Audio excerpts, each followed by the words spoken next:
Mbeki on the analysis desk. Good morning, Tony. Good morning, Nigerians. Good morning, the good people of Southeast. Good morning, Ndanambara. Good morning, Onitsha. Good morning, everyone under the reach of our voice. We are back here in our sanctuary to pontificate the truth as usual.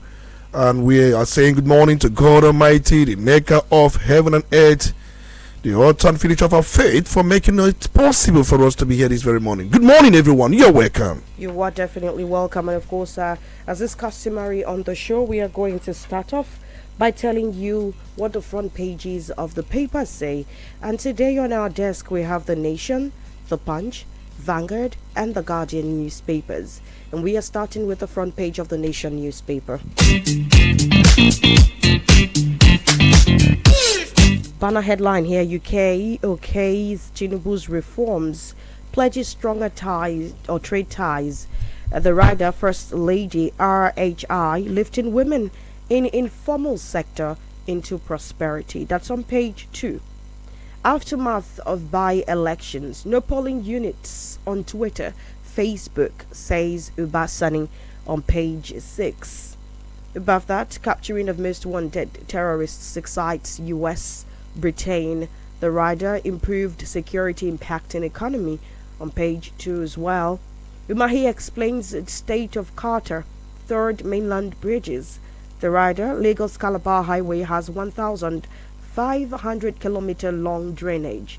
This is on page 3. Lagos, Ogun, Oyo, Oshun declared tomorrow public holiday for Isese Day on page 5. Now above the nameplate of the paper, Oba Olakunlehi's passage unsettled me, says Ladoja. Journey has been torture. Okay, journey has been torture. That's on page 5. RMAFC targets year-end for revenue allocation review on page 2. Food security takes center stage at First Bank's exports conference on page 8. Is a new constitution realistic? You'd find this on the law section on page 11. Heading over to the Punch newspaper, banner headline: FG Miles pay raise for political office holders. The rider RMAFC says Tinubu's 1.5 million naira salary, ministers under 1 million naira pay low. Launches revenue sharing review on page 2. And of course, from there we are heading over to another headline here: Custom issues 14-day deadline to seize 905 overtime cargoes on page 22.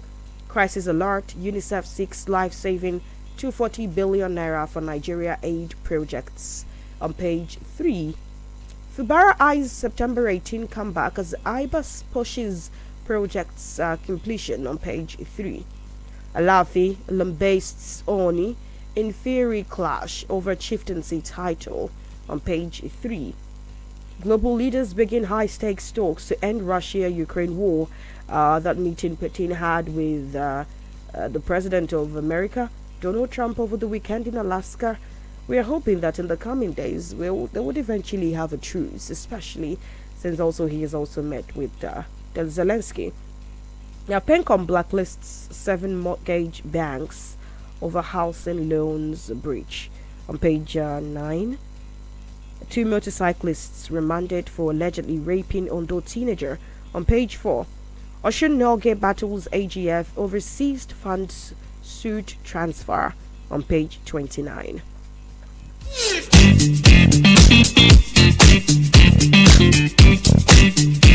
On the Vanguard newspaper, banner headline: FG vows equal response as US tightens visa rules on page 5. The rider: embassy now requires 5-year social media history for visa applicants. Quite an interesting one there.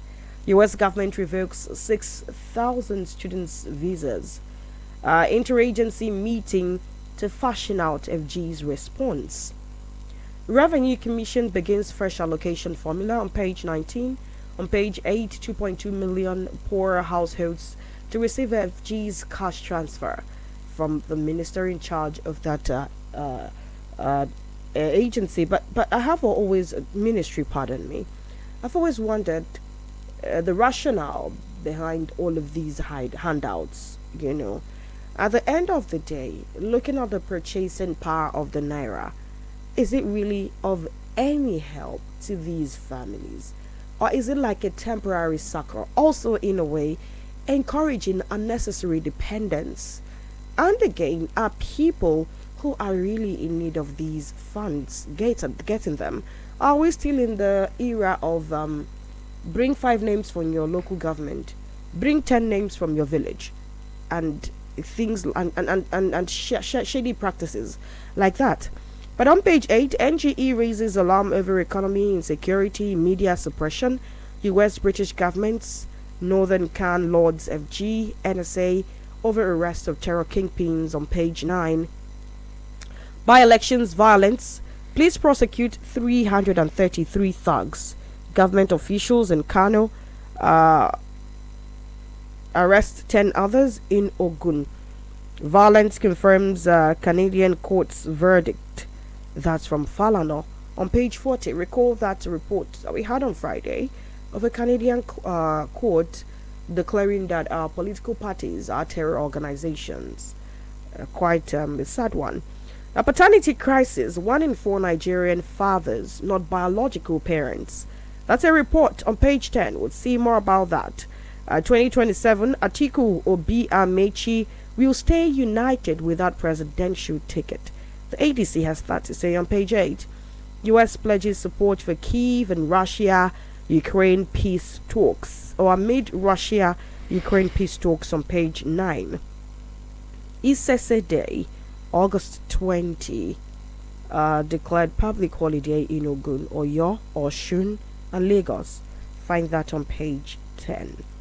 And then we move over to The Guardian, where the banner headline here is New Licensing Charges Unsettle Port Operators, 3.5 trillion naira investment on page 6. Oshun local government workers alleged bid to hijack council funds on page 7. Presidential ticket, we are under pressure to zone, says ADC on page 3. Overtime import cargoes worth 12.3 billion naira line idle at ports on page 3. APC, PDP, and MPP kick alleged fraud in Oyo, Kaduna, Kano by-elections on page 6. NCC accuses high-profile Nigerians of worsening illegal SIM registration on page 5. Guild of Editors bemoan complex challenges facing Nigeria on page 5. Agric Minister to share insights on export-driven economy at First Bank Conference. You'd find this one on page 24. US, UK commend Nigeria for arresting terrorist leaders on page 5. My journey to throne bumpy but guided by God, says Ladoja. You'd also find the story on the Guardian newspaper. Apparently it's on all the papers this morning, Tony. And we are going to be starting with one of the boiling issues in the polity as we speak. Now, this conversation has been not explicitly had in this manner for quite some time now. We have often talked about how it is quite explosive, the amount we use in running governance in the country in terms of what political office holders get. But here in the Revenue Mobilization Allocation and Fiscal Commission hints that it is making plans to review the salaries of political office holders in the country, describing their current earnings as inadequate, unrealistic, and outdated in the face of rising responsibilities and economic challenges was something I wasn't prepared for. At a press briefing in Abuja yesterday, the RMAFC, that's the short for Revenue Mobilization, Allocation and Fiscal Commission Chairman, Mohammed Shehu, disclosed that the president presently earns 1.5 million naira monthly, ministers less than a million, and he said this figure has remained unchanged since 2008. Tony, since 2008, like I said, I wasn't prepared for this to come up now, especially since we've often talked about how it's explosive how money is being spent. All of the Esther codes, all of the money is being spent. There have been several revelations and allegations People coming out to say this is what we earn, and other people in same political offices denying it, saying this person is not sure, and stuff like that. Conversations like that. And at the end of the day, we are still talking an increment. Is this feasible, judging by the economic situation of the country at the moment, judging by the timing? Is this a conversation we should be having in the first place? It's not a conversation we should be having in the first place. There's no doubt. I know that Nigerians are not even happy with the way things are going, and bringing this up is the wrong timing. And for the benefit of hindsight, when we talk about pay rise, there are many jobs, there are many professions that also require pay rise, not just the political office holders. I don't know why the emphasis is so much on political office holders. The revenue mobilization fiscal allocation reminding us that the last time something of such nature was done was sometime around 2008 is needless. We've got nurses who work day and night. Last time we checked, many of them were protested. I think they were on strike. What were they asking for? They were asking for fair remuneration, something that is fair. It will interest you to know that so many of them, some of them may be in private hospitals, some may be in government hospitals, some may be in state or federal government hospitals. But those in private hospitals, it is shameful to announce that some of them earn as low as 50,000, 40,000, 30,000. And these are women. I'm not talking, because when you talk about nursing profession, it's not only women that get into it. Not only women that get into it. We also have situations where there are men that are also nurses as well. So we find situations where these people are earning below the minimum wage. So talked about, and nobody's talking about it. We've seen doctors who are crying. Many of them are doing their residency program. There's no doubt, if they tell you what it takes for them to enroll into that residency program, it costs a lot. And many of them who earn the MBBX after their graduation, who are into general practice, hoping to have their residency program completed in time, many of them earn as low as below 300,000. And we also have professors who, for whatever reason, they have been shouting on top of their voices that we've been earning 490, 480, 500, depending on the level. We've been earning this for quite a number of years, and we have got purchasing power eroded. And that 500,000 or 480 or 470, you paid them many years back. The amount you paid them many years back, you are still paying them that amount as we speak today. If they go to the market, they can't buy those things again. They have children, they have wards, they have sometimes domestic staff. That is one. You talk about police. These are people who put their lives on the line each time. And we've seen how they have been crying foul. They are not allowed to protest based on their oath, based on the kind of profession they're into. We've seen the retirees the other time how they protest work. And many of them gave us insight of what the situation is totally all about. Many of them, whether recruit, whether corporal, sergeant, inspector, ASP, DSP, CSP, assistant commissioner of police, deputy commissioner of police, and commissioner, they have these ranks in that order. But you can also agree with me that so many of them are earning below 80,000. And you can say maybe those in the rank of corporal, those in rank of what do you call it, recruit. But we've seen ASP, and that is why corruption is everywhere. If we want to tackle corruption, we must also look into the pay some of these people earn. You can't just tell them is because corruption is unjustifiable no matter what. But we are just trying to relay certain things that make people to go into that kind of things, that push them. Many of them cannot even desist from it, and some of them have seen it as a way to make money. And they have seen those who were there, who made money, who built houses, who are riding or having best of the cars through illegal means. Why is the country so corrupt? Because of these imbalances, because of these inequalities that we have seen, we have reeled out. So if you talk about political office holders, I bet you it will not go on with go on well with the country. So I'm really, really in support that if we must do review, it will be holistic. You can't single some people out. After all, some people will ask you, what is that special thing that these political office holders render that other professionals or other professions, as we have them, do not render in the country? So we have got a big problem, and we are concerned also about the purchasing power. Well, Mohammed Shehu argued yesterday that if there is a pay increase, then it is supposedly going to bring a reduction in corruption. He believes that one of the reasons we have political office holders siphoning money is because they do not earn enough. And then I am wondering about the structural corruption and deformity that we suffer in Nigeria across board. I'll give you an instance. You go to a tertiary institution and an average secretary in a department is expecting extra from the students, right? You come to submit a file to take a look at your documents, and they start to expect things from you, or you will not be attended to properly. As a matter of fact, they would not do their jobs properly,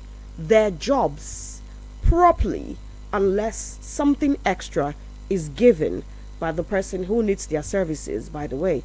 And it's like something that cuts across board. And so I am wondering if we have the leader of that commission making such an excuse that one of the reasons that we have corruption across board is because these politicians do not earn enough. Do you think that paying them well will reduce, paying them more, because I'd like to think they are paid well, would reduce the kind of corruption we have in our system at the moment? And I'm also wondering, Tony, what is the international standard? What is obtainable in other climes, the places we copied our democracy from? What is the structure of the pay of their political office holders like?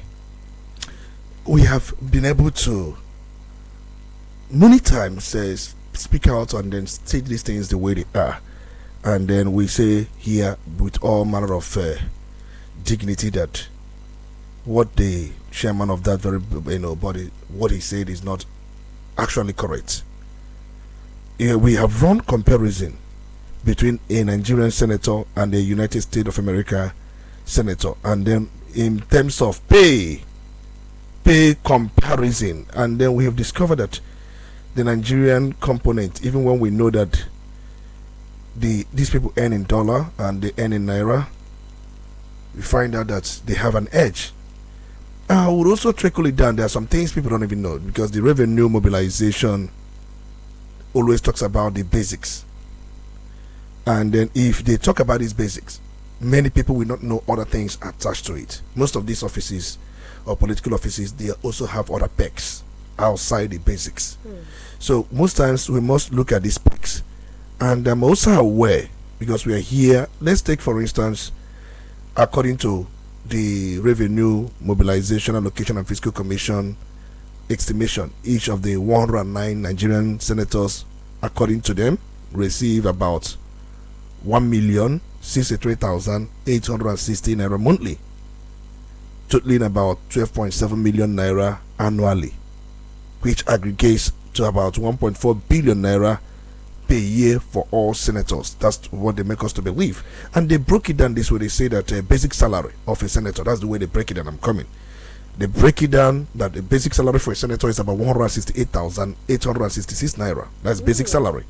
And then motor vehicle fueling, that is money for fuel, in a month, we are talking about monthly, it's about 126,615 naira.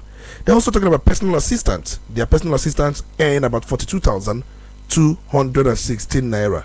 Domestic staff earns about 126,650, all the domestic staff. Then entertainment about 50,000 naira, utilities about 50,000 naira, newspaper and periodicals about 25,330 naira. You talk about house maintenance, about 8,443 naira for house maintenance, and then you talk about constituency allowance, about 422,100 166 naira 66 kobo. You also have furniture allowance, which is about 6,779,200. That is per tenor. That is furniture allowance for per tenor. And then you also have a severance gratuity, which they will be paid if they don't come back. That's about 6,079,200. And you also have optional vehicle loan, which according to them is going to be repaid. Is about 8,105,600. These are the basic, but these things are for the optics. They are for the optics, but we know truly that is not the case. We've known that very well, that this National Assembly appropriate for themselves what they called overhead cost. And that overhead cost, you heard some senators, they have come out many times to say that their running cost, overhead cost runs in about 20-something million per month. That is not included here. And revenue, mobilization, fiscal allocation, and commission do not also tackle that. How would you also go and allocate for yourself what you call running cost, overhead cost? That is not also discussed. So, and I've got some people saying that the money that 109 senators are paid either monthly or yearly would also pay about 4,470 professors. You can imagine that. What the 109 senators, and many of them may have school sat, some may not have school sat, but all they have is that they were declared winners at their elections by INEC, and that's the certificate of return issued to them by INEC. That's the only basis upon which they got to the Senate. And situations we have about 109 of them, what they are being paid is equivalent to what 4,470 professors are paid. It tells you the disparity, the gap in question. So I can go on and also give you other comparisons, so for you to understand that it is really, really disturbing. If you look at between 2011 and 2022, that is about, if you put it about 11 years or thereabouts, the budget allocations for the National Assembly alone totaled approximately about 1.63 trillion. And by the end of 2023, that figure is estimated to also approach 1.799 trillion naira. If you look at for the year 2023 alone, the year 2023, the proposed budget we saw was 169 billion, up from 139 billion. And these are things the revenue, mobilization, allocation, and fiscal commission never captured.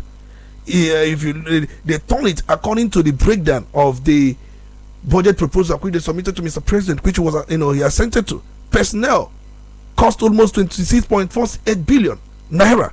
Overhead, I just talked about, cost about 93.30 billion naira.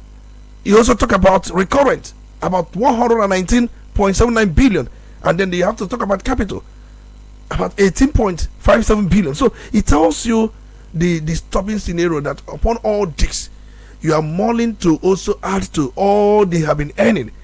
We are talking about their earnings outside the ones you prescribe, because you are now more like a medical doctor that prescribes drug. You prescribe for them, they also prescribe for themselves. Are you not also looking at that? And you open up and say that why corruption is so rife in that area is as a result they don't earn what is commensurate for them. That's what you think. The point remains that if you look at United States of America, I'm also aware that you don't have some of these things, because if you look at their annual salary, what they earn in the whole year, a United States of America senator earns about $174,000, and it has always been so since 2009. They have not even touched it. So they are saying that our own political office holders, their own was 2008, and you are thinking of changing it. But United States of America, they are since 2009, and they are not considering now changing anything. $174,000. That is their annual salary.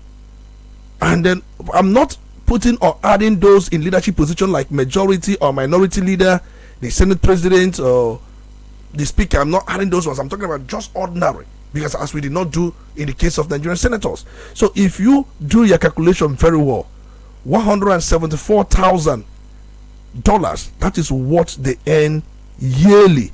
Now It's very important. They don't even have all these specs, the issue of running costs and all that. So I'm going to do a little mathematics here for us to understand and run this comparison and understand why the Revenue Mobilization, Allocation and Fiscal Commission should be making such statements. If you do this simple mathematics, $174,000, if you divide it by 12, what they earn by monthly is about $14,500, dollars. That's what they earn monthly, and this add up to everything.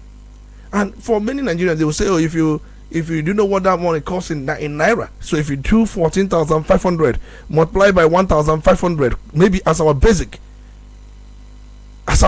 someone will say it becomes about 21 million or 21,750,000.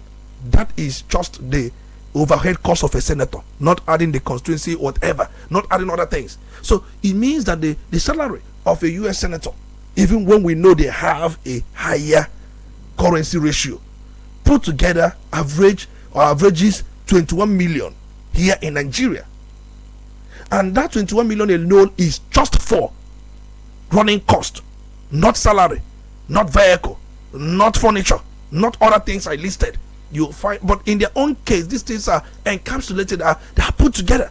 So it tells you the disparity. Where we copy what we copied, we didn't also copy what those people are being paid. The disparity is so humongous. You can understand that what they are paid per month over there is what our senator earns as a running cost. Remember, that running cost is not captured by Revenue Mobilization, Allocation and Fiscal Commission. They didn't capture that one, so they're telling you the ones they captured, and they're telling you the idea of increasing it. So for me, it's going to widen the gap.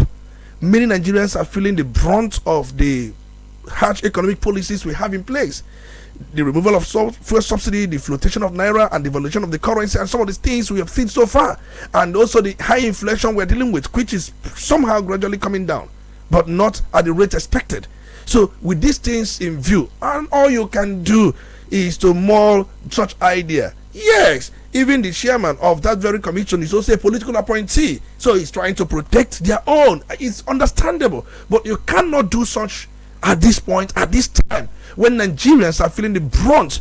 We are talking about the cost of transportation, we are talking about cost of feeding, we are talking about cost of accommodation, housing. These things are problems. We are talking about the cost of medics accessing basic medical care. These things are on top of the roof. Many Nigerians cannot access this, and we're looking at what government can do to come in to bridge the gap and ensure that people do not continue to suffer. You can't come up with this thing at this point. It is totally unacceptable. All right then, Tony, a lot of conversations have been going on, a lot of reactions have trailed what Shehu said yesterday, and of course, like you pointed out, where we copied this from, fortunately, it's still there, so we can always refer back to how they do these things.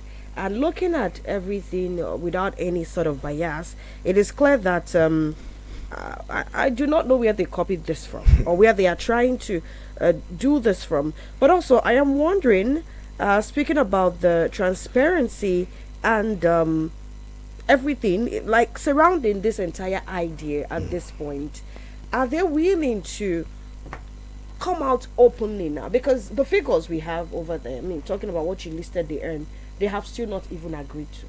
They have still not assented to. One party, one day they are disputing it, saying it is exaggerated, and one day you have somebody else pulling up something and saying, you know what, this is not even all. There is more that people do not even know about. And so I am also wondering, if we are giving them more, or if we are thinking about giving them more, are we going to get transparency? One. Okay. Also, I have another question. After transparency, I'm also going to be looking at the perks of their offices. So, the access they have to funds, Tony. I think that is one of the reasons why there is room for pilfering. Yeah. Remember, I think these things is quite beyond what we are saying. There is no transparency, and it will not make them to stop anything, even if you give them more. That is one. Because if you look around, you can quite agree with us that for sure they have two ways of getting money. The one prescribed by the commission, that is Revenue Mobilization, Allocation and Fiscal Commission, and the one prescribed by their own body, either by the Senate President, or they are not conceding to that one. The one they will always make public will be the one made by the Revenue Mobilization Allocation and Fiscal Commission. They will tell you, look at my salary alert. I just received 200 and something thousand. I just received 300 and something thousand. As in, they will break it down saying my basic salary is 168. You add my other allowances, it gears up to that's what I received. They will show it to you. That is, by the way, that's the one prescribed by the Revenue Mobilization Allocation and Fiscal Commission. Then what about the one prescribed by the leadership of the National Assembly? The issue of committees. Those of them who are in committees, they have funds. They have funds allocated to committee members, committee leaders for their committee work. Okay, they also have funds for their offices, running costs, overhead costs. The Revenue Mobilization Allocation of it doesn't even, they will not tell you those ones. They will not tell you those ones. And he has taken, I think when Chisom was in the Senate, he came up and told us that his own running cost was about 15 million or thereabout. We saw a senator from Kano who also reported that in different assembly anyway, that the running cost was over 20 million. So you find out that Revenue Mobilization Allocation Office did not capture these ones. These ones were the one prescribed by the leadership of the National Assembly. Remember when they were going on vacation, and then the Senate President told them that they will check their mail, if you recall. I recall. And then when he was told or reminded that he was in the open, he said he had sent prayers in their mailbox. They should look at the prayers sent into their mailbox. Revenue Mobilization Allocation and Fiscal Commission did not also capture the prayers sent in the mailbox of the senators. So no matter how you look at it, many of them are in that very chamber to make money, cure ED. So if you give them anything, it won't be enough for them, because that is what they have pensions for. It will not in any way change any narrative. So if you compare a country like Nigeria that does not make revenue that is above $40 billion in a year, I don't know if you understand the point I'm trying to make. Our revenue does not, I don't know, from the last I checked, sometimes if you have a budget of 40 billion, you find out that the budget is also deficit by default. By the time you aggregate revenue that the country projects to make from the entire year, fiscal year, it may be about 25 billion or 20 billion dollars. It may not also be up to 20 billion dollars. But if you look at a country that we are comparing ourselves with, their revenue, if you are asked what is the American government revenue for the entire year, you understand that in fact there's no way we would always compare ourselves with America. But we have done that, and it happens that we even higher when it comes to this issue of remunerations. But it should also be so. So it shouldn't be, it should not be, because we are indebted, highly indebted, and that is also causing a lot of bruises. It's a problem that we have not been able to solve. It's a problem. So for me, I have always said we must go back to the drawing board. There is no doubt.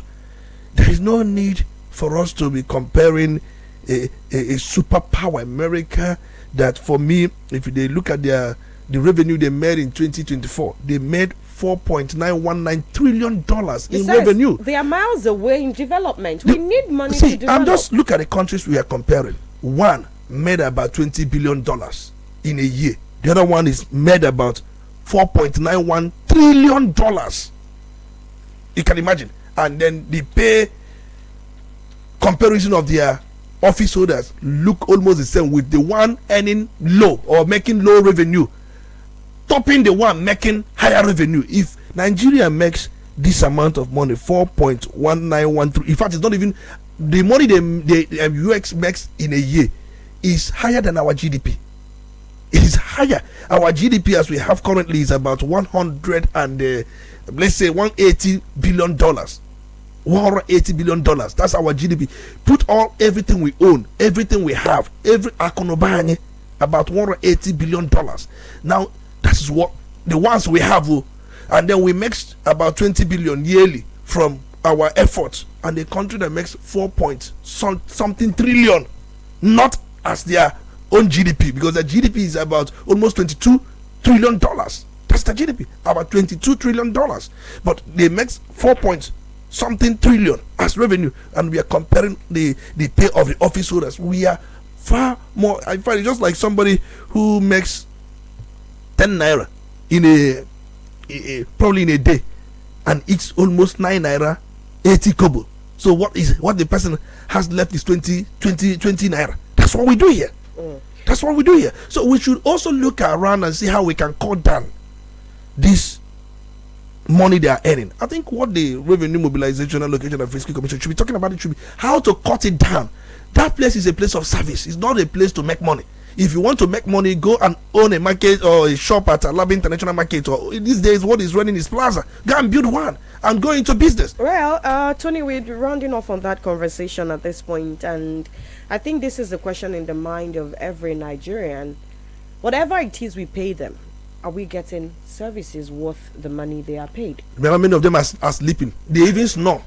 No, but that's true. Let's be honest. It's not something we laugh about. Many of them don't even come. There are those that will stay months, they will not even come. If you don't even come or make appearance, there is no law that punishes you. So it is something that they have at their beck and call. And during election, you see them making much appearance. But some that also come, many of them will go there, sleep, snore. But there are those that also work. We must also acknowledge that. But how many are there? So these are things we must also put in perspective. In fact, that place has become a retirement home for many of them. I will serve as a governor. The next to be just go there and retire. But that is a problem here. I'm just talking about National Assembly. The other institutions we can talk about. We are talking about if you go to states, it's somehow similar, no matter what. But it is not the way we have it at the national level. Probably because it is not being microscopically viewed like we view that of the national level of impunity. Probably we are not giving so much attention, because if, like I gave the instance when I started, it is something that's across board. Are we really getting value for money? As a teacher, as a class teacher, are you giving value for even what you earn at the moment? Because we have agreed at this point that if you're talking about increasing what they earn, then we should probably go back to also increasing what other people who work for the country earn. And so the big question at this point is, as a civil servant, as a public servant, as a political office holder, are we getting value for whatever it is you earn, no matter how small? In all of these analyses, I just focus on the National Assembly. But then if we talk about the presidency, it's another thing altogether. If you look at their budget, maybe in 2024 was the budget for presidency, Nigerian, we are talking about Nigerian presidency, it will alarm you. It's not about these things the revenue mobilization tells us. It's not about what they tell us. It is far beyond these optics, far beyond. And most time they use it to deceive the gullible. I'm letting you know that the presidency, that is the office of the president and every offices therein, receive approximately 272 billion in the 2024 budget. So you look at the personnel cost, you look at overhead, you look at recurrent, you look at capital expenditures. 272 billion naira. There are some states that don't have such amount of money for their budget, but that's just for the presidency alone. And it takes you. I don't want to go deep into that. And it's just almost what the National Assembly also takes for the entire year. So you find out that the political office holders, that's why they will tell you on their mandate will always stand. On my own mandate, they will stand. I don't know if they stand on my own mandate anyway, but they will not think on the Nigerian mandate they stand. They will not tell you that. So the point remains that you can't be having a field day, a good day, and the masses are suffering. The masses are suffering. Many of them cannot afford a square meal. Before we do say many cannot afford 3 square meal, we are not talking about a square, just 1 meal for the whole day, and we are talking about this. I think is really an insult to our collective intelligence for anybody to bring something up at this point in anything like this. So, all right, then we are also learning that the United States, the UK, has hailed Nigeria over the arrest of the Ansaru terrorist kingpins. Over the weekend, news broke. It was across all major media platforms. And of course, the United States and the United Kingdom yesterday commended the federal government and its security agencies for the successful arrest of two senior leaders of the terrorist group, Jamatu Ansaru Muslimina fi Biladi Sudan, also known as Ansaru.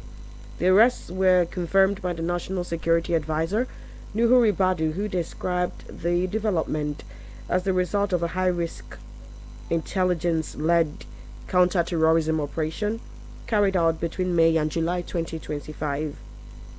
The individuals apprehended include Mahmoudi Usman, identified as the self-styled Emir of Ansaru.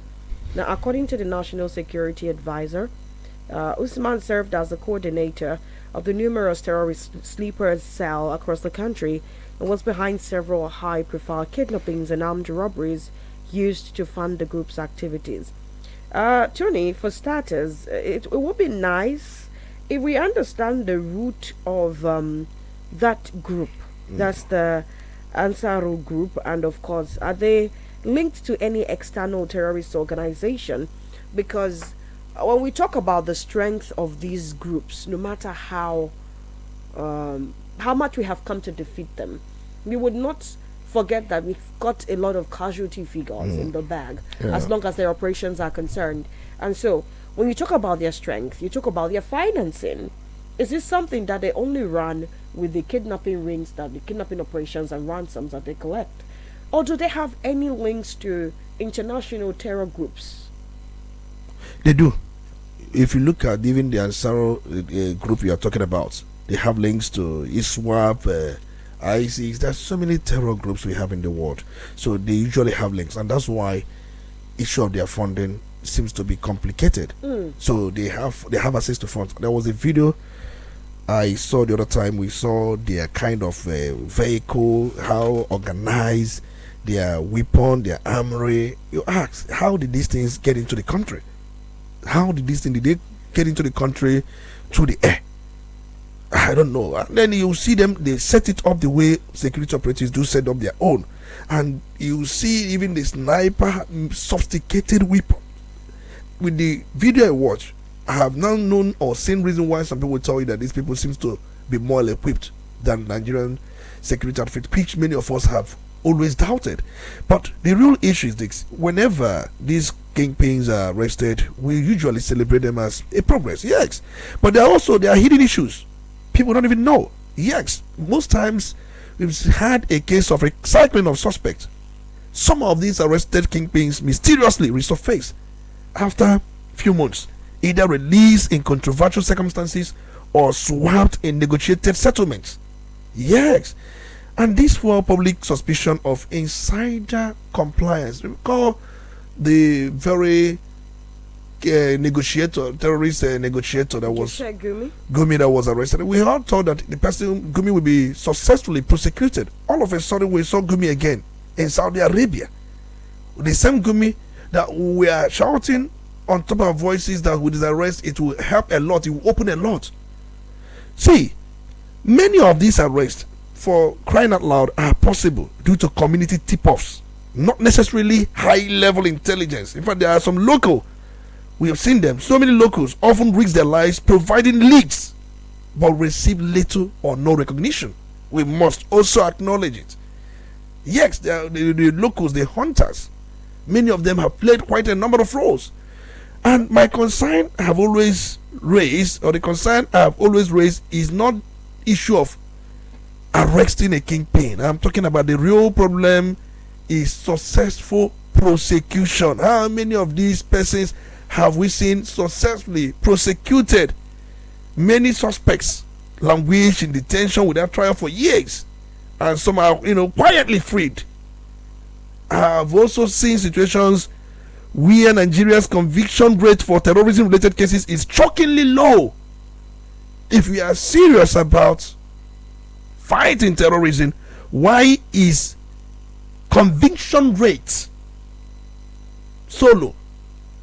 Big question there. Why? It is disturbing. Hold on to that. We need to attend to a commercial. Okay. Once we come back, I'd also like to know why the conviction rate is so low, especially since, like you pointed out, these guys have been in operation since 2012. For instance, the Ansaru, a breakaway faction of the Boko Haram. And the big question is, however it is they present themselves to be more humane, less violent, they are an offshoot of a terrorist organization and should be treated as such. And so I'd like to know also why they have not been treated with really strong, would I say really strong ways as against this. Looks like we are pumping the entire situation to avoid an escalation, but instead we are simply postponing doomsday. All right, we attend to a commercial right now. We'll be right back. Keep it locked.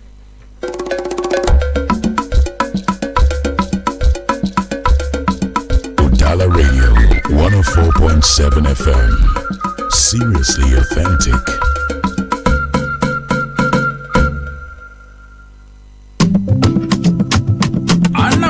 Shots for Soludo.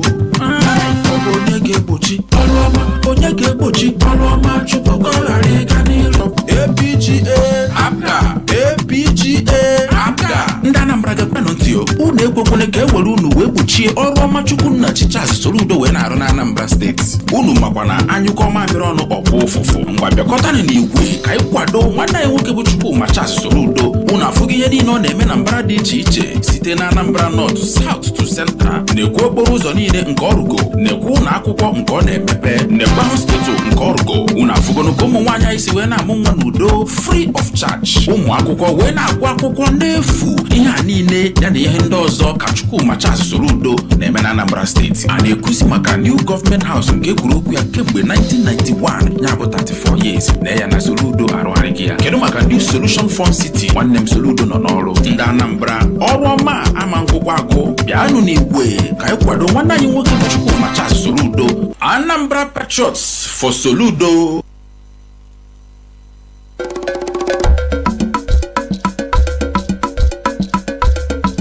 Udala Radio 104.7 FM. Seriously authentic. You're listening to the Polity. Get involved now.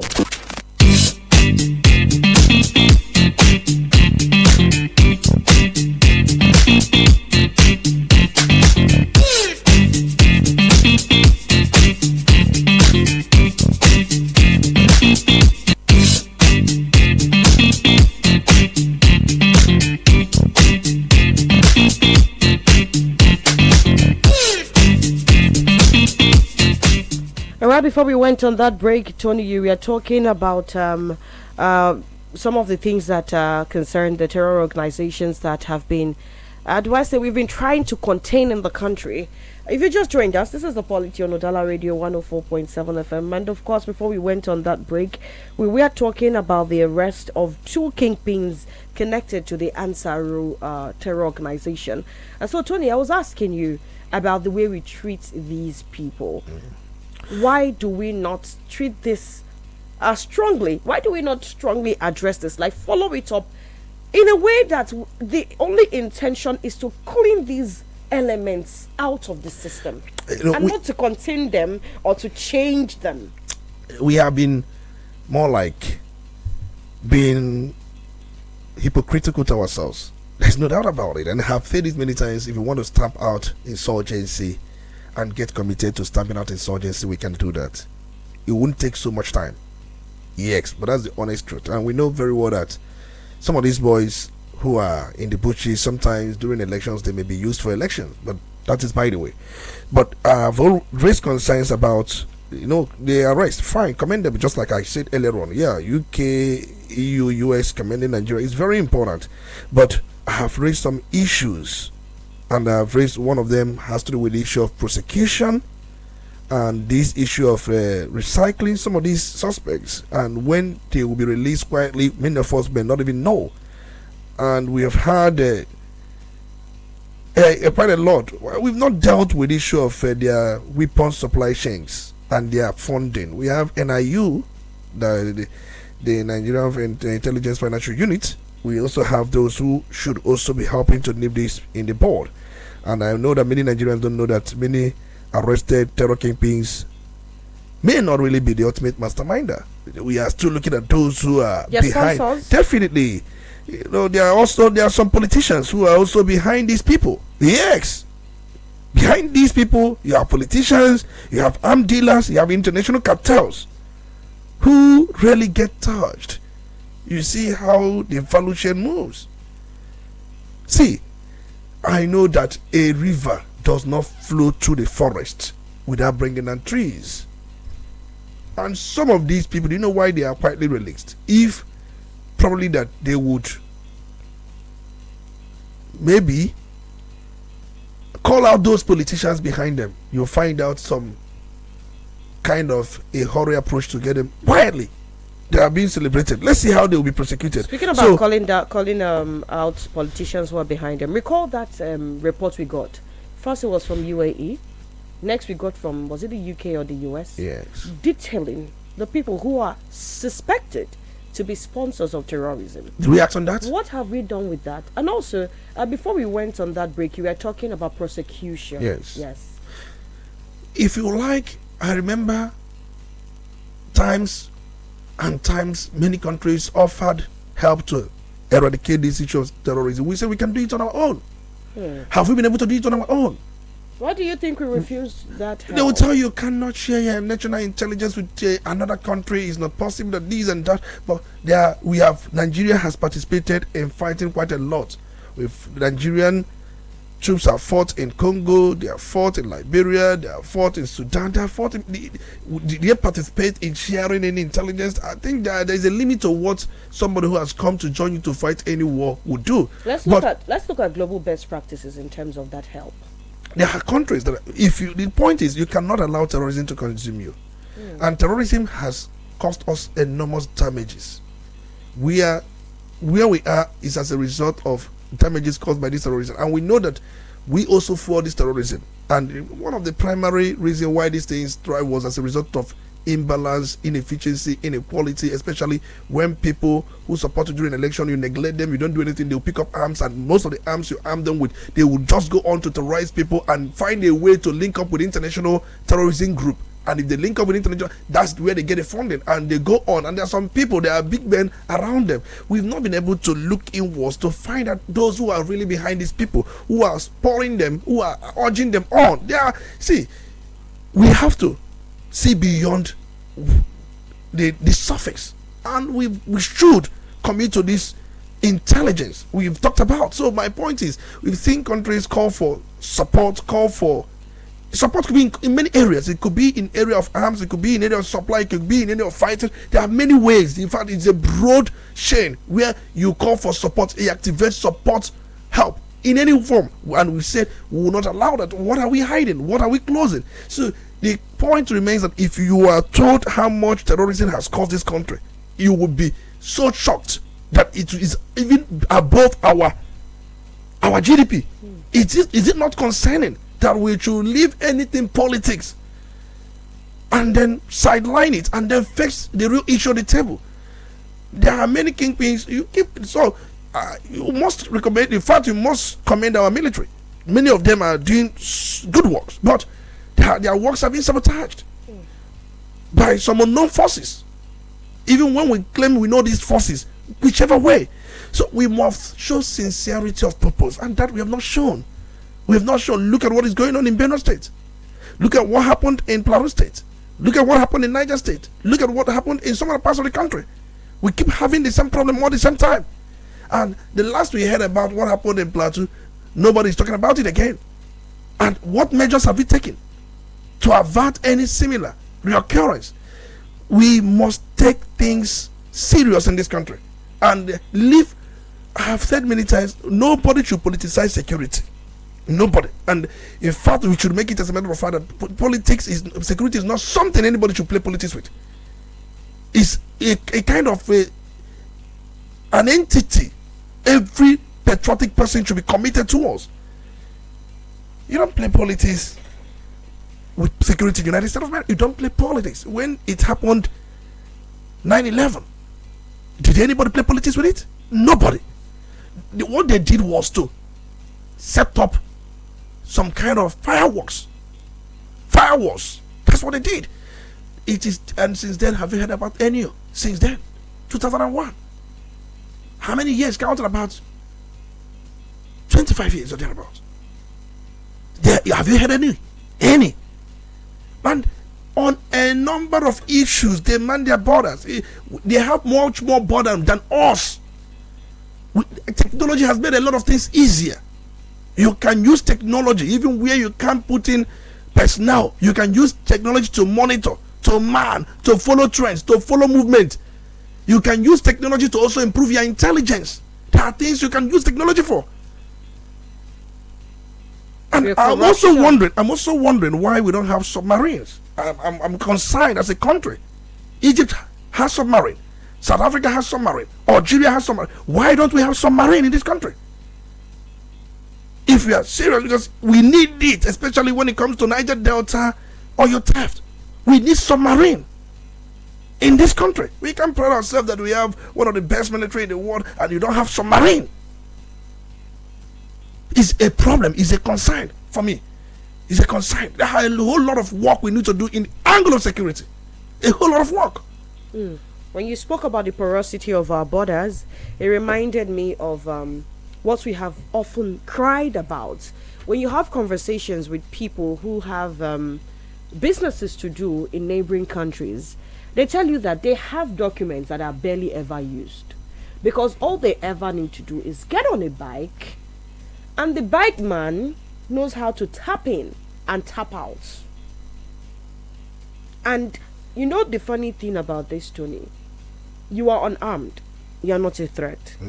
But this is also the same another person who probably has arms in his backpack would also board on a bike and just have the bike man tap in and tap out. You get what I mean? Exactly. At the border.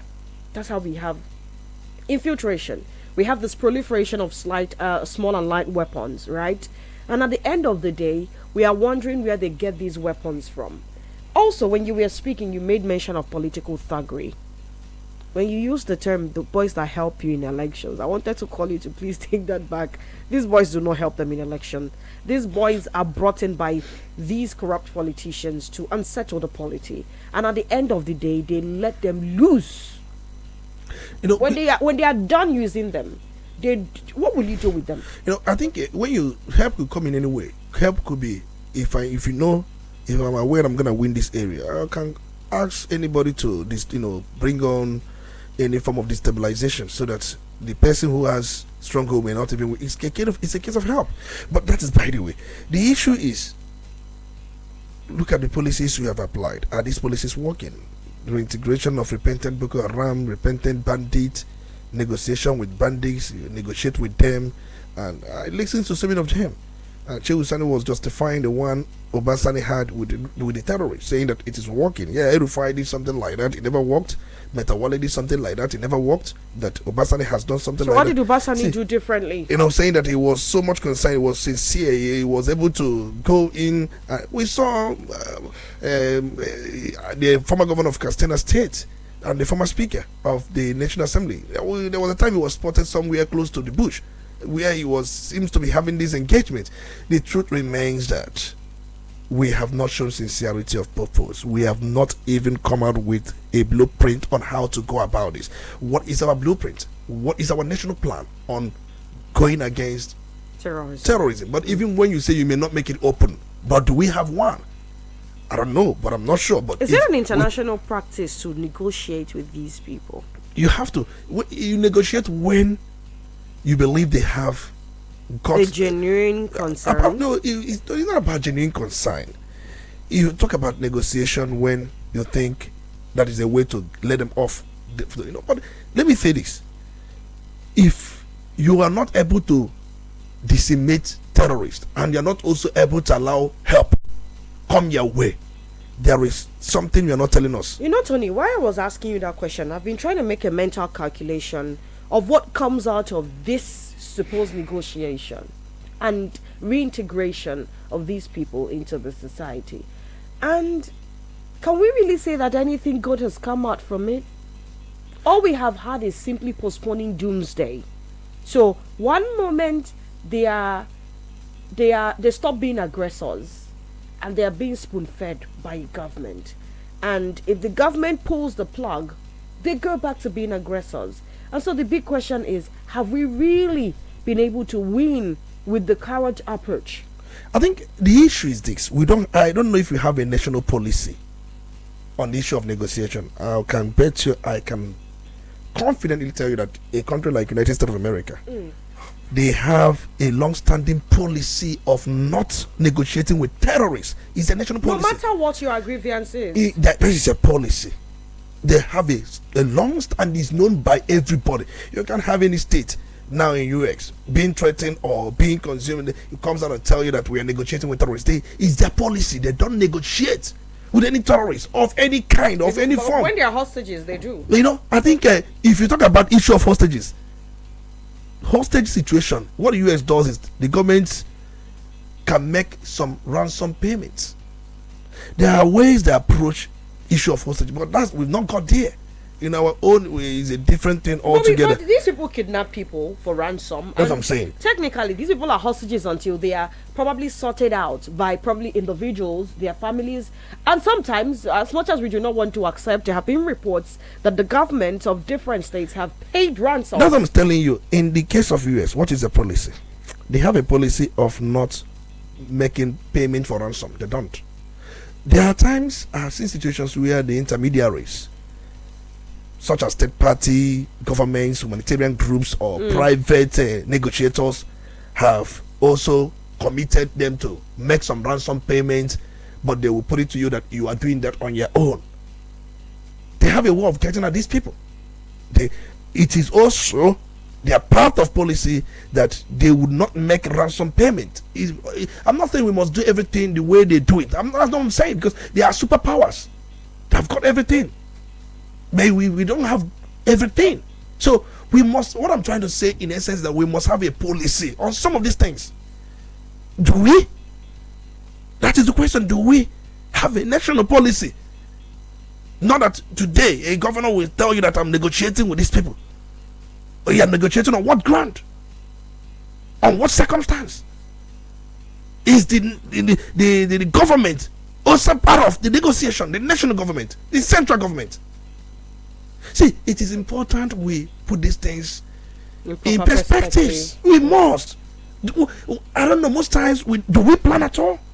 Do we also ensure that eventually nothing happens? How proactive are we?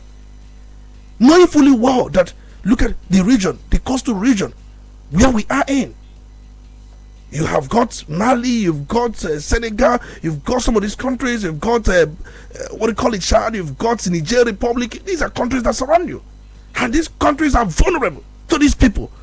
What effort have we made in a way to strengthen our border lines with these countries, and also put a strategic torchlight to ensure and also measure every movement as a country? What have you done? The question as a country, what have you done? Why do we keep spoon feeding these elements? Why do we keep handling them with kid gloves? When does the carrot approach expire? When do we start to look at this as a real threat to our progress, Tony? Like you pointed out, it's like always going back. We apportion the same amount of funds for security year in, year out. We're not making any progress. It's like a waste of our resources that are not even enough. We waste it, and yet we are not making any progress. Well, we are moving on to other matters, and also there is a report on the news that there's been a report that there's a paternity. The caption is paternity crisis. 1 in 4 Nigerian fathers, not biological parents. That's from a report. Now, this has generated a lot of controversies, and I'd like to point out, Tony, before you jump in, that this is like a biased report, because this particular statistic is based on data from tests conducted, not the general population of the nation, right? But from the people who have come forward for these DNA tests for different reasons.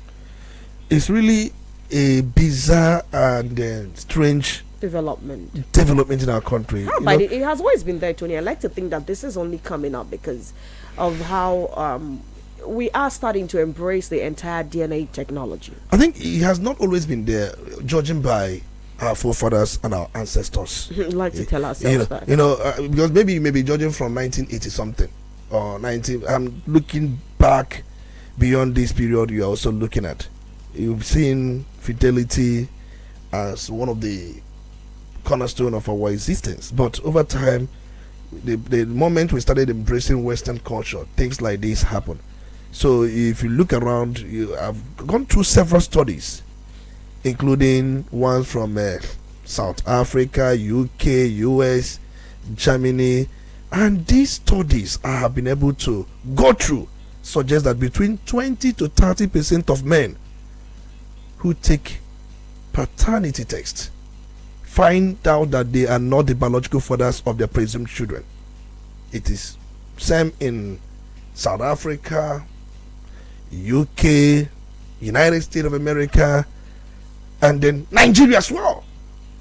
In fact, in Nigeria, this has become a social media trending topic. There's no doubt. And the truth to be is there are so many people who have this suspicion, but they wouldn't want to even take the text. They wouldn't want to be heartbroken. There was this one in Delta State. I think it was a case of a medical doctor who has a wife, and then it happens that he has about 5 children, no doubt, but when he conducted the first paternity test on one based on a particular reason, it turns out to be negative in the sense that he's not a father. Then he took time to do for others, and the man nearly went mad. In fact, the man ran into depression immediately. The truth remains that the actual figure may be higher. That's the point I'm trying to even add to this report. This is a silent epidemic. We had pandemic in we call it COVID, right, in 2019, and pandemic is something that affects the entire world, right? But here in Nigeria, I'm going to call this a silent epidemic. It is on the rise. There's no doubt. Why do you think it is on the rise? It is on the rise as a result of quite of either economic reason, social reasons. Why is it on the rise? Basically economic and social reasons. No doubt. I don't think if there is any other reason, somebody should add to that. Basically, why it's on the rise is because of economic and the social reason. See, we've seen situation, and in fact there was this report I read, but I've yet to authenticate it or verify it, that most first child, most of them, they are not biologically related to the man in question. Yeah, this report by the Guardian I don't know if the Vanguard, pardon. Okay. According to this report, about 60% out of the 25% of the population tested usually fall within the first child bank. You know, it tells a lot. You know, I just say that I have not even confirmed the report, but this newspaper is saying that they have confirmed the report. We have so much westernized everything. It's not part of our culture. This one was imported. This one was wrongly copied. They imported it to us. Just like I said, it's also the same case in other climes. In other climes, they don't do extended family system, but in Africa, we do extended family system. You go to your noche, you go to your, places where your mother is from. Those people will sue you as Wadiala. They don't do it in those areas. We left what was working for us and jump into what is not working for us. Look at divorce rate in most of these countries. Very, very staggering. I have taken time. There was a time I took to study this rate and said, what is going on? What is happening? So the pure reason why these things are purely economic and social reasons. No doubt. So, but if not for the DNA we have thought about, we would think that, I've thought about this before now. It's not about gender-based issue.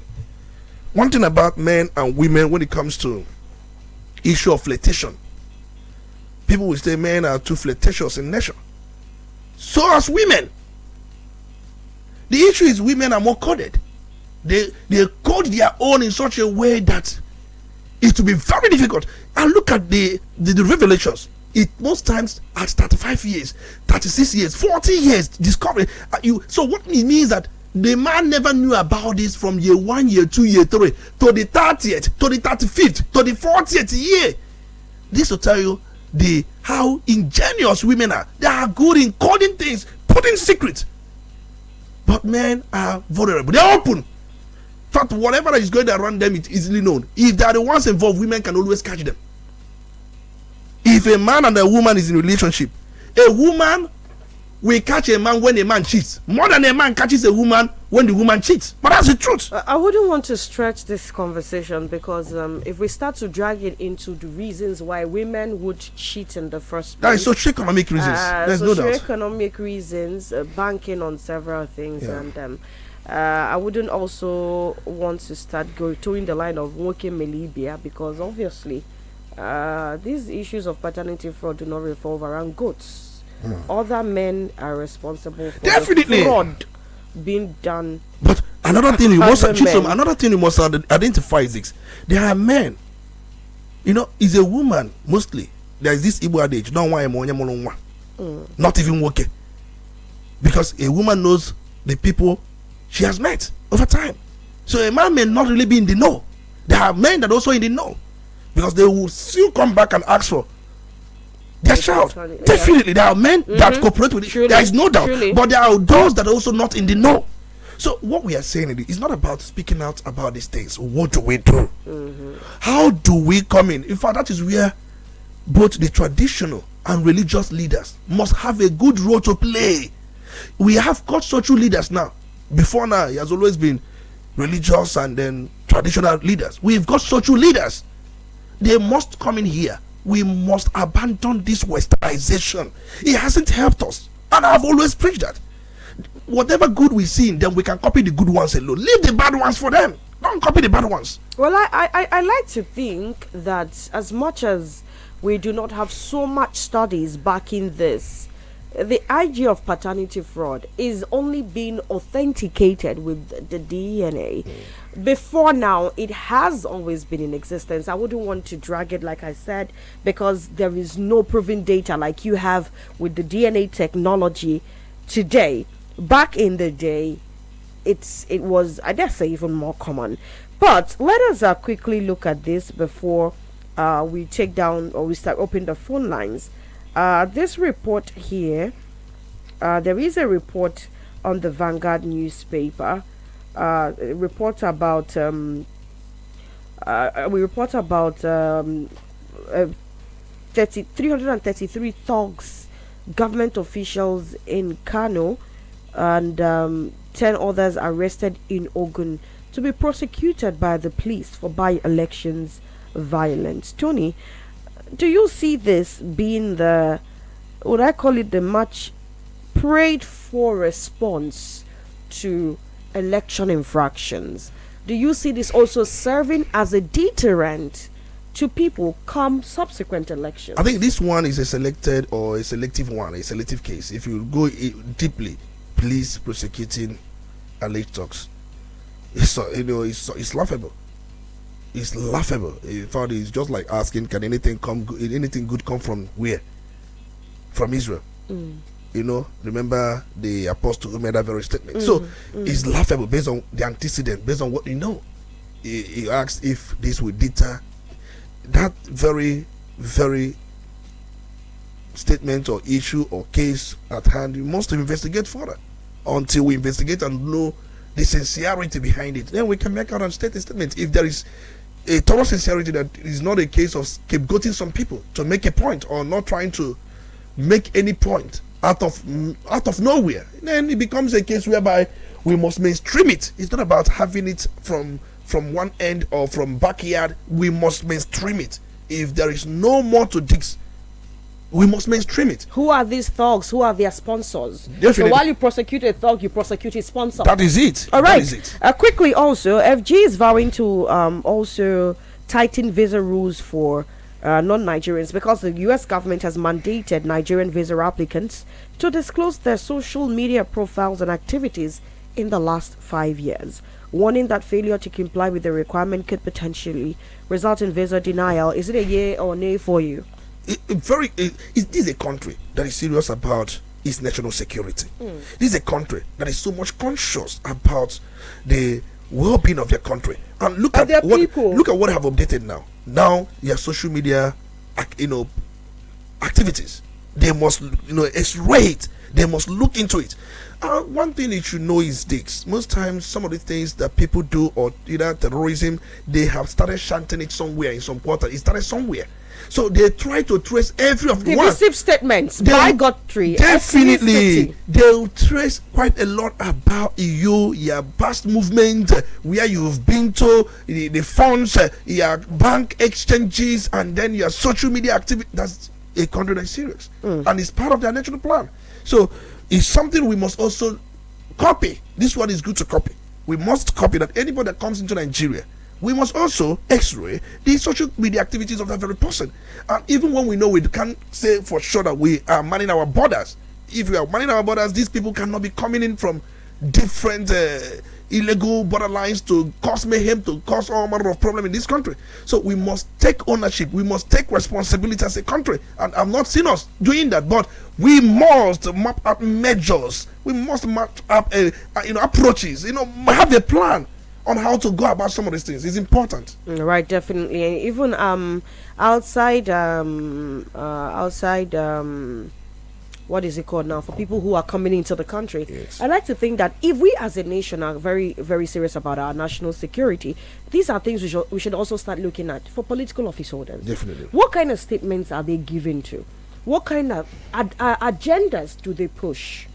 Some of these people who day in, day out are preaching divisionism, are preaching religious bias, preaching ethnic bias. If we start to consider these things seriously, we stop giving them jobs of national importance. That is it. The other time, Canadian court classified Nigerian two political parties as being qualified for terrorist organization. Here, we are busy saying, why would they do that? Why would they poke into our sovereignty? Why would they be there? Yes, you may have a point there. Do you also have a point in the message? You are not criticizing the messenger. The messenger. What about the message? The message, what they said.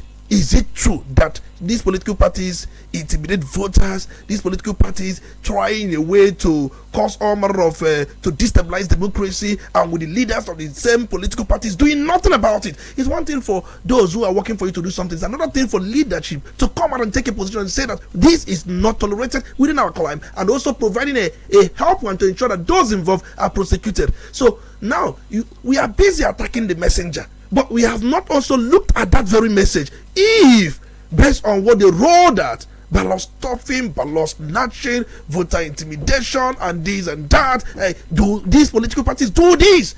Have we asked ourselves this question? What are we doing to ensure that that does not continue as a country? See, right. We're so emotional in this country. Let's attend to some commercials. When we come back, it will be time for you to air your opinion. Do stay. Quality bread, Wendy's bread, for your family breakfast. Wendy's bread, I'll pack it on the yellow. Wendy's bread, mama, papa, they like Wendy's bread, that kitchen and do. Wendy's bread, even children, they like Wendy's bread, Wendy's bread, Wendy's bread, get it better, tasty, we go sweet your belly. Wendy's bread, Wendy's your body. Wendy's bread, Wendy's bread, yum tasty bread. You can contact us on our official address, 2nd Business Park, Enugu Road, GRA, beside Misha, Anambra State. We also have another branch at St. Michael Plaza at Tandy Road. Also contact us on 070-1149-1571. Wendy's bread, yum tasty bread. Wendy's bread.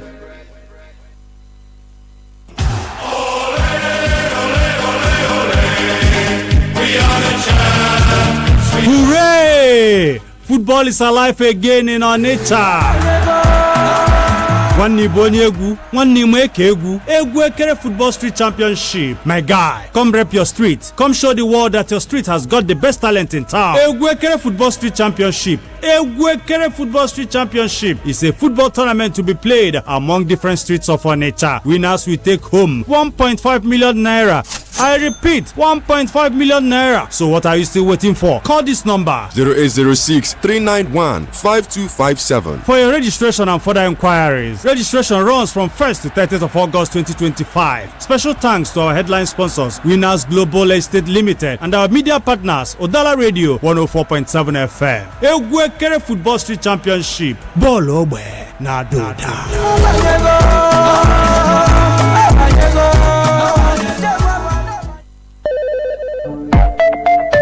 Udala Radio 104.7 FM.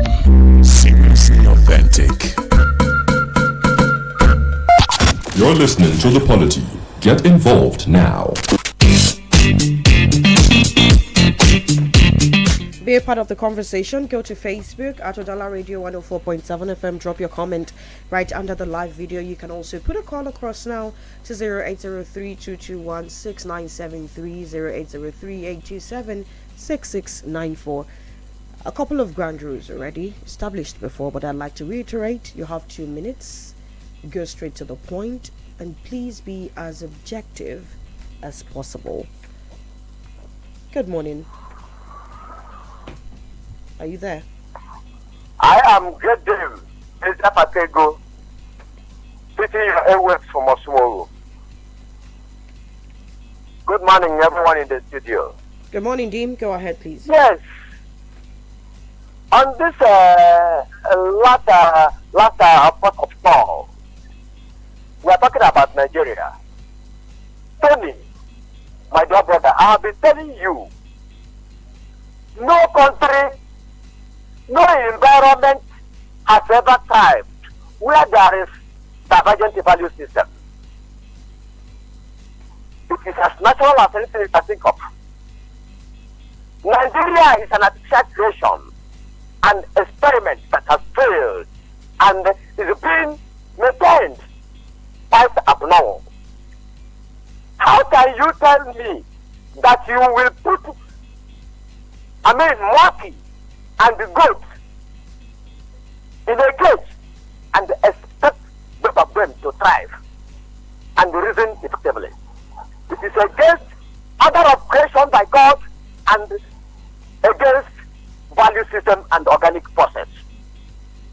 With that is why I used to support my dear brother, Mr. Titubi. Prepare the Anambra State where there is a value system. Where in Nigeria, nobody can make it because there is no value system as far as Nigeria question is concerned. We are just, I love you, my dear brother, Tony. You are talking about let us be one. We can never ever be one because nature has made it so. Good morning, everyone. Good morning. Let's hear what you have to say now. Good morning. Hello, good morning, Manuel. You're welcome. Good morning, sister. My name is Honorable George. Let me say something here. One of the major problems that we are facing in this country is because that our major money that we are having as a country always go back to this set of position that we are facing with, that we are having in the country. The political class. They took away those major businessmen and women, mostly the ones from Southeast that always do business, that have given them money out of politics. Like, let me call it like Dangote and the rest of them. Who else are we going to say have money in this country? So the truth here is that all the money that we are getting, even the one we borrowed, always go back to the political class. That is why we are facing two more dimensions of problem in this country, talking about the steps of infrastructure and talking about the first steps of economy and the rest of it. Because if a man can come out and be talking trash, that who asked him? Who advised? Let's say, question that I will say that I even asked the speaker. Did the American Senate do consequence projects? Did they have that money that they normally give to them? You hear that this senator built this road, this senator built schools. Where is that money coming from? Is that money part of their allowances or is that money part of their salary? Somebody that will give that the same money, they will eat up the money without that the president, the Senate president now, who was Niger Delta Commission, that the famous off your mic. Because some of them they took contract that they did not do and earn the money, and you're not coming to add more money from there. That man was very careful. Don't play with the Niger intelligence. What was wrong with these people for kind of that? Look at the kind of volume of money that always comes to the office. After the project will come, they will supply the project to accommodate some of the expenses that are still coming out that they will give them money. See, just the truth is that one day, God will just took us out of the hand of these leaders that don't know what they are doing, because they are not messing up this country. Good morning. Good morning. You have 2 minutes. Be as objective as possible. 0803-827-6694, 0803-221-6973. Good morning. Wonderful morning to you, Lady of the House, Chisom Chinedu. Good morning to you, Dr. Olisa Mbeki. You're welcome. Sonwe Budika, and I'm calling you from Onitsha. Go ahead. Going straight to my submission this morning, I was just a little bit lovely when our speaker was doing his analysis and comparing Nigeria with US. I think speaker should overstretch it. Nigeria should be compared with Ghana or Rwanda or countries like, some African countries are getting better security than Nigeria. US is the police of the world, and that is a very giant toll for, to compare Nigeria with. So I think Nigeria is very, very below expectation as far as security is concerned. That apprehended two people or two terrorists, I don't commend them. Because tomorrow we know the case of Wadume. Excuse me, how Wadume was left off the hook. Okay, you talk about this man that masterminded the St. Teresa Catholic Church in I think that was when Jonathan was in power. What's his name again? I recall his name. I will tell you his name. So you find out that most of these people, we are there today. They are neither in the prison yard, they are nowhere to be seen, no account of them, no details of them. These things will tell you that we are not serious. We are not serious in fighting anything like terrorism, not to talk of crime. You see the police fill the road collecting and giving chains of money. Is that how to fight crime? Like, for instance, if you want to fight crime, what prevents you from installing cameras all over the highway, all over the street? Why should, and you have a control room. Anybody does anything, you pick him up in the camera, zoom it and get to the person, call him on phone. We know what you have done, or get me arrested. So I think we are not serious. So most of this, that's why the Canadian government looked at this government and say there are two political parties and others. Because we can't just say just these two political parties, because the smaller parties are also looking up to them. So I think that's why they were branded a terrorist organization, because the activities is nothing rather than an activity of a terrorist. So I think we are not serious to fight terrorists. If we are serious, the world we know, and we ourselves that are in Nigeria, that are not Ghana or Rwanda, will also know. Because most times you report a crime, to the police, nearest police to you, before you could know what is happening, the person that is out of the cell or prison and begin to threaten your life. So these things will tell you that we are not serious here.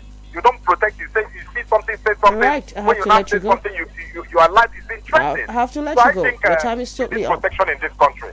We are not. All right. So when you put that call across, go straight to the point. Good morning. Hello. Good morning. Yes. Good morning.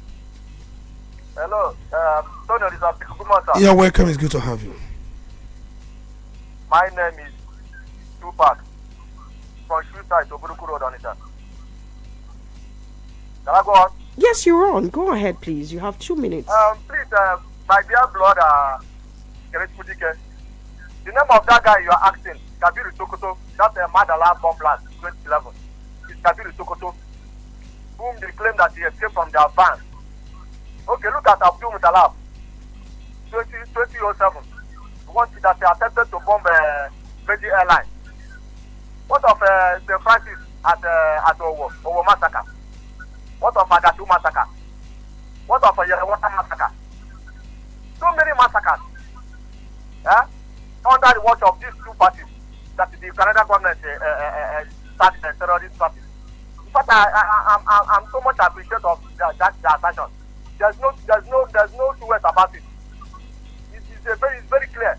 But this is the time for them to do what? These two parties for them to do what? To do the rightful thing now at the right time.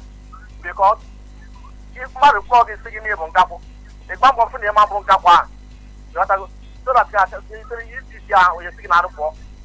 So this transaction of this man, I don't want to say much because I'm angry. I'm angry over this country. How the country is all about. I'm angry. Two parts for shooters to go. Goodbye. Good morning. Good morning. Badmus or no, I'm calling from New. Go ahead, Badmus. Please, I want to ask Tony. If a court in a country brands someone or an organization as a terrorist group, will the government of that country adopt the ruling of the court as their new law and then abide by the ruling that the so-called group mentioned, or the ruling given by the court will not be adopted by the country that the court was situated to give the ruling? For instance, as the Canada court in Canada said that APC and PDP, they are terrorist organizations, why the Canadian government has not made APC and PDP a terrorist organization? So now that the court has given the ruling, is it now, will the Canadian government abide by the ruling and now regard APC and PDP as terrorist organizations? Now, let me go to the other angle, the issue of paternity fraud. As I'm talking to you, there is about 276 cases, about 60-something in Germany, about 28 in France, and in US and other countries. There are some individuals that are challenging that DNA machine or whatever they call it. They don't believe in it. So I want to ask, this DNA something, what is the position of our constitution? What is the position of the law of the Federal Republic of Nigeria concerning the DNA? Do we have any room for it in our constitution that when a woman gave birth, one machine called DNA, we are now said that the husband is no more the biological side, that is someone else?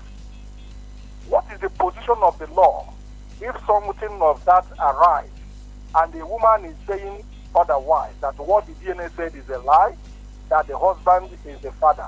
What will now be the position of law? Will the law, will the constitution go with the machine or the woman that is a human being that is saying that the child really belongs to the husband? Thank you. All right then.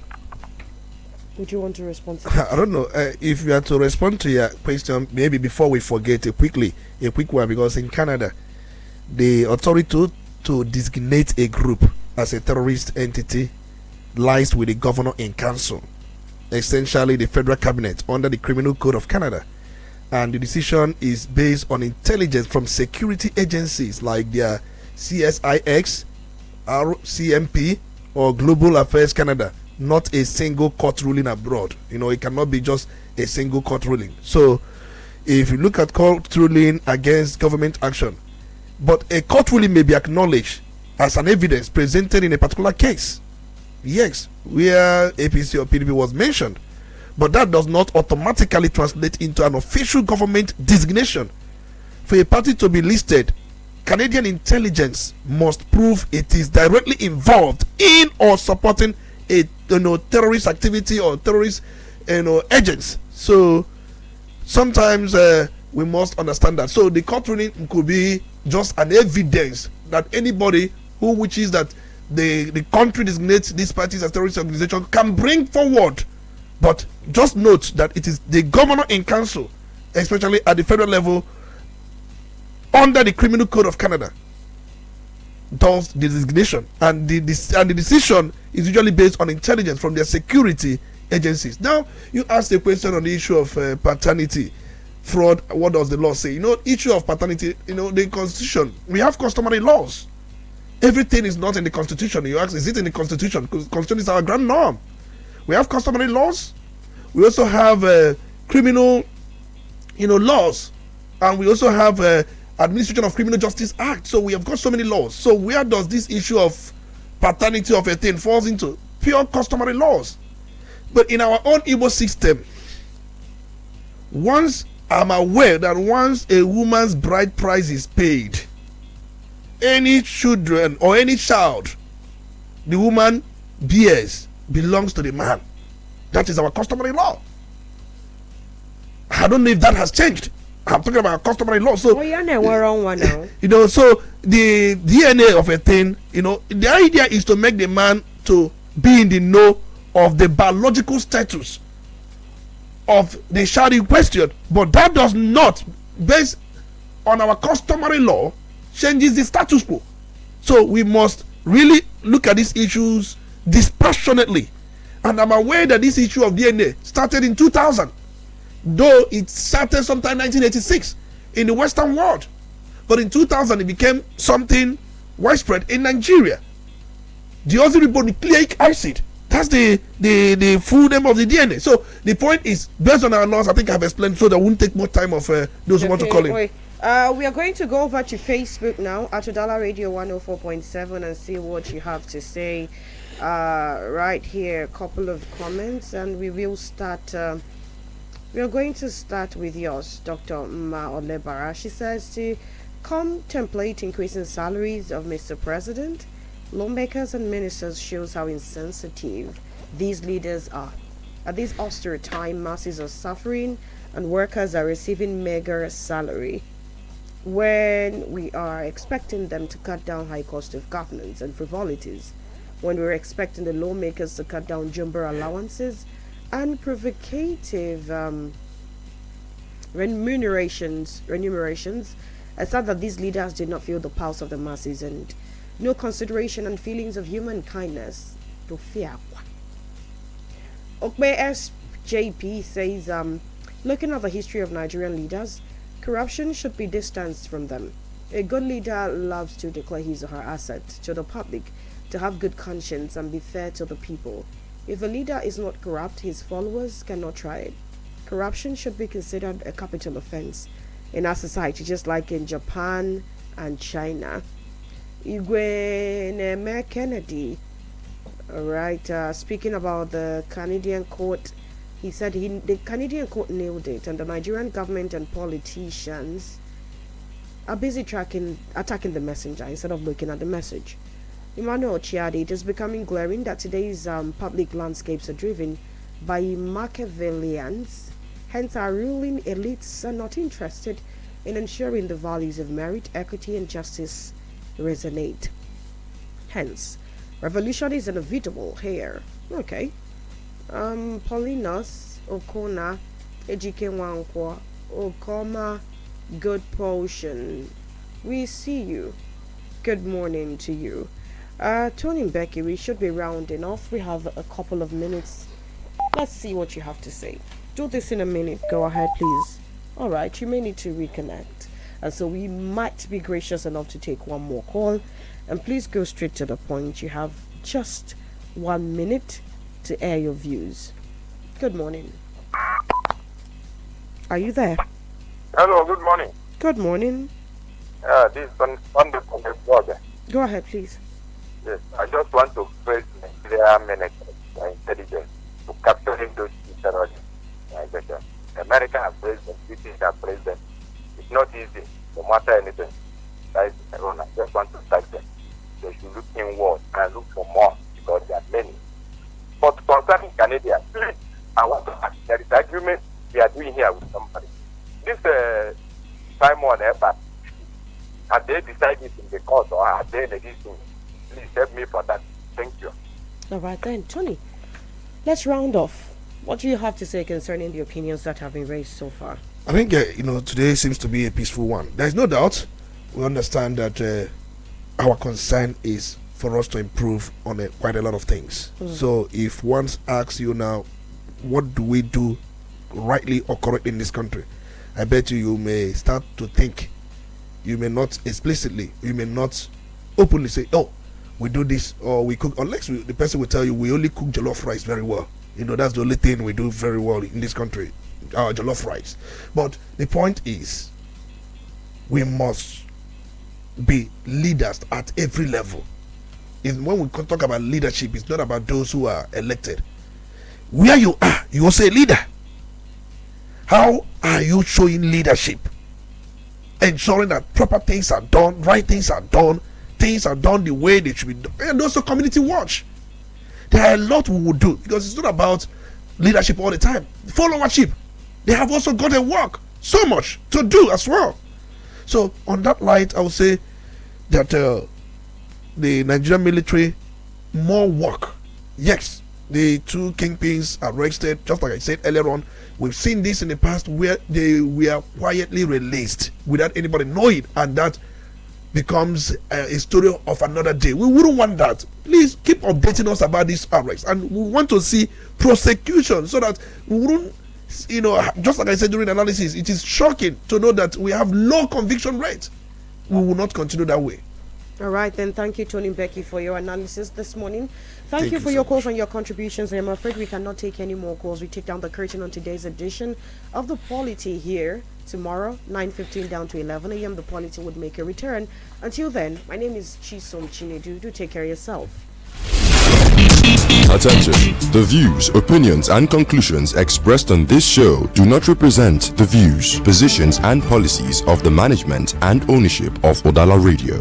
Content shared is for information, education, and entertainment purposes only, as we always encourage voices on our platform to maintain professionalism and non-partisanship.